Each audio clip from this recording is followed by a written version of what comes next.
Bonjour Antoine. Bonjour Antoine, et bonjour à vous qui nous regardez. Nous voici aujourd'hui dans le premier des 6 épisodes du magazine des immersions digitales. Le principe est simple, on va vous présenter 2 vidéos réalisées par les étudiants de l'IT de Tarbes. Mais sur quel thème d'ailleurs? Mais vous le savez, c'est culture et Internet. D'ailleurs, la première vidéo s'intitule Internet et des hommes. Durant les 5 prochaines minutes, vous allez être amené à voir la relation entre les 2 créations de l'homme, l'ordinateur et l'Internet. Ces 2 inventions apportent énormément de choses à leurs inventeurs, dans un tas de domaines. La culture, le divertissement, l'échange. Paraît-il qu'on y parle de champignons à la crème. Moi, ça me donne une de ces fins. Oui, plus tard, mais regardons ça ensemble maintenant.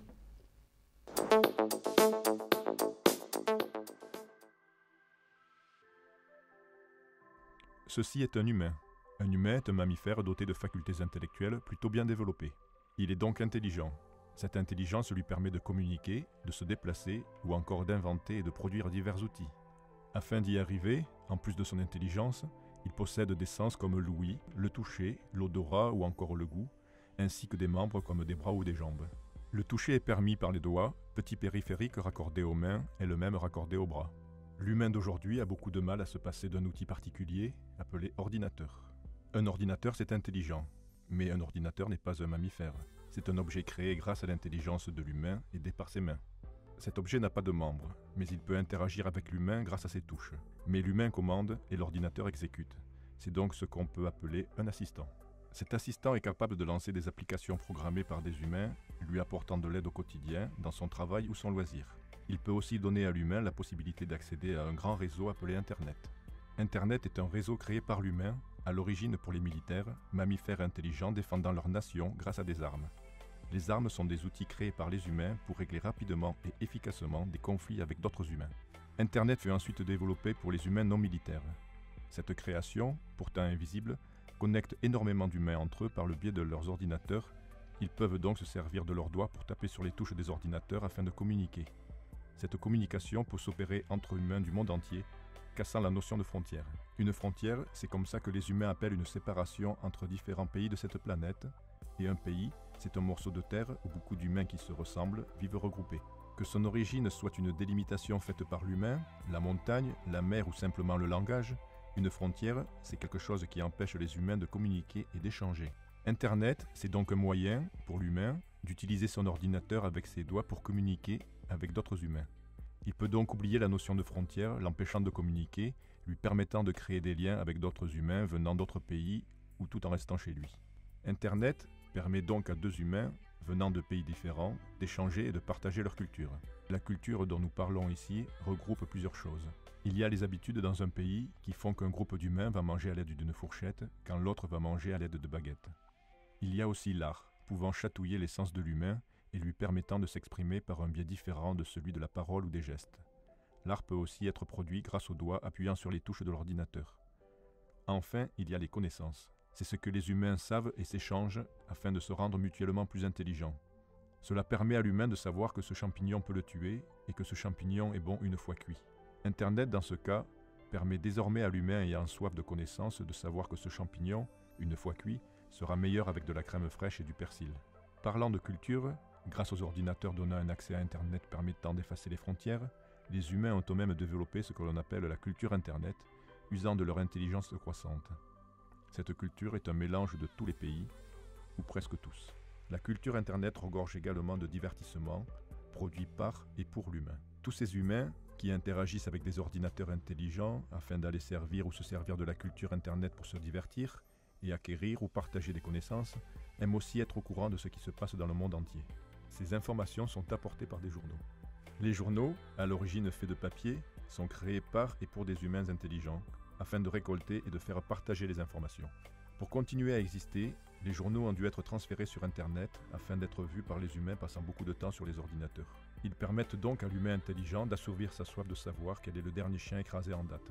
Les informations obtenues par les journaux permettent aussi de savoir qu'il y a, sur Terre, des humains qui n'interagissent que peu avec des ordinateurs, car ces humains vivent dans des endroits où des groupes d'autres humains appelés fournisseurs d'accès ne pensent pas pouvoir récolter beaucoup d'argent et n'y installent donc pas Internet. Un fournisseur d'accès est un groupe d'humains possédant déjà beaucoup d'argent, mais en désirant encore plus, et décidant en fonction de cet argent où les autres humains non fournisseurs d'accès pourront accéder à Internet. Et il y a des pays où il y a des humains, pourtant aussi intelligents que les autres, qui ne savent même pas que des ordinateurs intelligents avec des touches existent. Ces humains n'ont pas d'argent, ils ont donc du mal à vivre et ne peuvent donc pas acheter d'ordinateur. Ils ne sont donc pas intéressants pour les fournisseurs d'accès. Ces humains sans argent ayant du mal à vivre sont donc toujours bloqués dans leur pays avec des frontières et ne sont pas informés des autres cultures, ne savent sûrement pas que certains humains mangent avec des baguettes ou des fourchettes, ne sauront peut-être jamais que ces champignons sont bons avec de la crème fraîche et du persil, et ne sauront sûrement jamais quel est le dernier chien écrasé.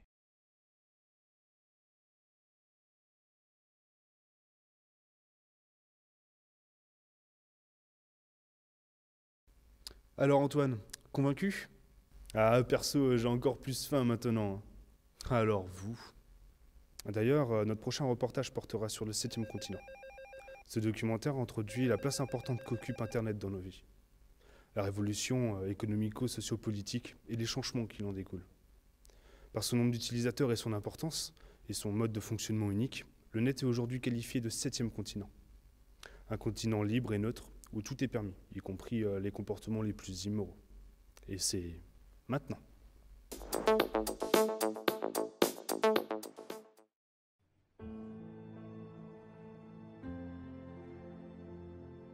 Voici la Terre, planète qui abrite aujourd'hui 7 milliards d'êtres humains, une espèce qui s'est développée sur sa surface, devenant la plus intelligente du globe. Elle s'est construite et organisée sur un ordre, des règles et une logique précise.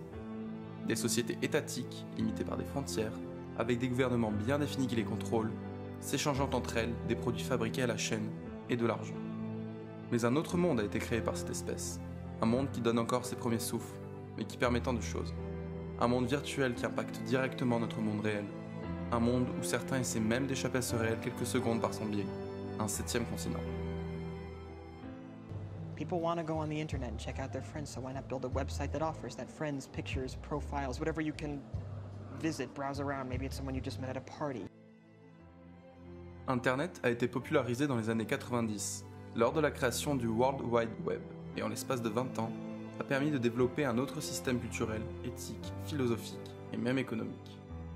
Chaque personne peut, grâce à Internet, échanger avec un étranger à l'autre bout de la planète. Tout est proximité et communauté. L'émergence des réseaux sociaux, comme Facebook, Twitter ou encore YouTube, a amplifié ce phénomène et toute cette proximité a donné naissance à des partages abondants et rapides de connaissances sur le principe de collaboration participative. Internet est un projet commun auquel chaque internaute peut y apporter sa pierre. Pas de frontières, peu de contrôle, une liberté et une capacité d'expression qu'aucun média n'avait permis jusqu'à aujourd'hui. Internet est devenu l'inconscient, l'esprit et l'imagination de toute une espèce. Les choses les plus absurdes, intelligentes, drôles, tristes, utiles et inutiles en sortent.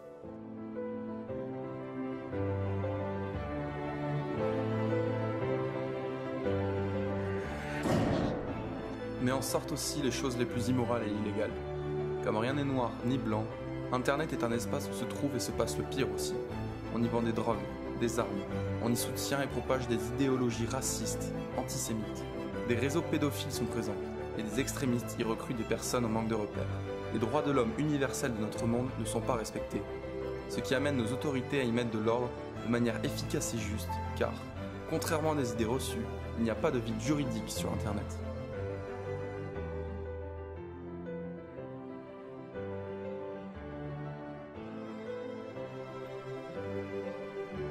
Mais la limite entre protection et régulation est floue, et nos gouvernements jouent sur cette incertitude pour récupérer nos informations laissées sur la toile. Un espace aussi immensément peuplé, sans contrôle véritable, où chacun est libre de dire ce qu'il pense et faire ce qu'il veut, dans un total anonymat, n'est pas envisageable dans la vision politique de certains gouvernements. Ces derniers proposent et, dans le cas de la France avec Adopi, appliquent des lois régulatrices d'Internet. Mais les opposants à ces lois affirment que les gouvernements n'auraient à cœur que la protection du gagne-pain des multinationales qui n'ont jamais cherché à s'adapter à la consommation numérique. Ces activistes affirment également que, sous couvert de protéger les artistes et de lutter contre les contrefaçons, ces lois sont suffisamment floues pour permettre d'imaginer des dérives. Des dérives qui ont déjà été dénoncées, à travers nombre de scandales d'espionnage de masse orchestrés par des agences gouvernementales, comme la NSA, dénoncée par l'affaire Snowden. D'autres encore vendent en toute bonne conscience des logiciels d'écoute et d'espionnage à des dictatures. Il est devenu évident et il est prouvé que ces dernières censurent et contrôlent Internet. Mais nos gouvernements, bien que leurs intentions ne soient pas à but totalitaire, le fait de manière plus subtile et pas à pas. Created a world so chaotic that humanity is finally ready to sacrifice its freedom to gain its security. Attention à ne pas partir dans le complotisme douteux, car la vision du futur n'est pas un contrôle de l'Internet et un espionnage de la population, dans sa vision la plus pessimiste. L'avenir d'Internet serait plutôt un militantisme d'internautes se battant pour garder nos droits à l'information et à la connaissance. Chercher et trouver des solutions pour rester anonyme, pour partager librement des informations utiles, profiter des millions de connaissances que nous fournit Internet et combattre la régulation et la censure de ces dernières, voilà ce qui arrive déjà et ce qui va continuer. Et en cas de censure véritable et évidente, ces combats pourraient bien se passer dans la partie immergée de l'Internet, le Deep Web, à travers tous ces liens non référencés par le maître Google. Ces sites sont isolés et à travers un protocole différent, l'anonymat est garanti. Mis à part les contenus douteux et immoraux, on y retrouve la plupart des mouvements de contestation des pays totalitaires où les dénonciations y circulent pour que l'information soit transmise vers nos pays démocratiques. 20 years ago, I bought my first modem and joined a legion. Cypherpunks, fighting for freedom, for privacy, for the right to remain concealed in clouds of code. Internet reste un outil, et comme tout outil, son utilisation peut différer d'un individu à l'autre. L'un peut s'en servir pour atteindre à la liberté de l'autre, qui lui voudra s'en servir pour partager et inculquer des connaissances.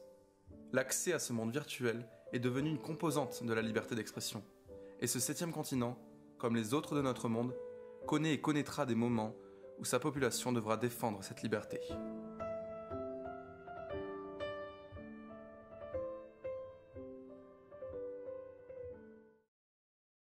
Ah, tout de suite, ça ne parle plus de champignons, ça ne vous intéresse plus. Ah oui, on ne peut pas forcément tout avoir. Et d'ailleurs, vous en pensez quoi, vous? Des champignons? Absolument rien. Par contre, on remarque des similitudes entre les vidéos. Effectivement, Internet a été une révolution, apportant son lot de bonnes et de mauvaises choses. Ah, effectivement, on ne peut pas parler forcément de bon ou mauvais Internet, hein. Peut-être de bons ou mauvais utilisateurs, ou de bons ou mauvais usages. Ah, c'est déjà l'heure de nous quitter, mais retrouvez-nous dans un prochain épisode où nous aborderons la censure. Nous parlerons du printemps arabe, des pratiques en Chine, mais aussi de concombres. Et ça, vous allez être ravis, Antoine. D'ailleurs, j'ai une petite faim.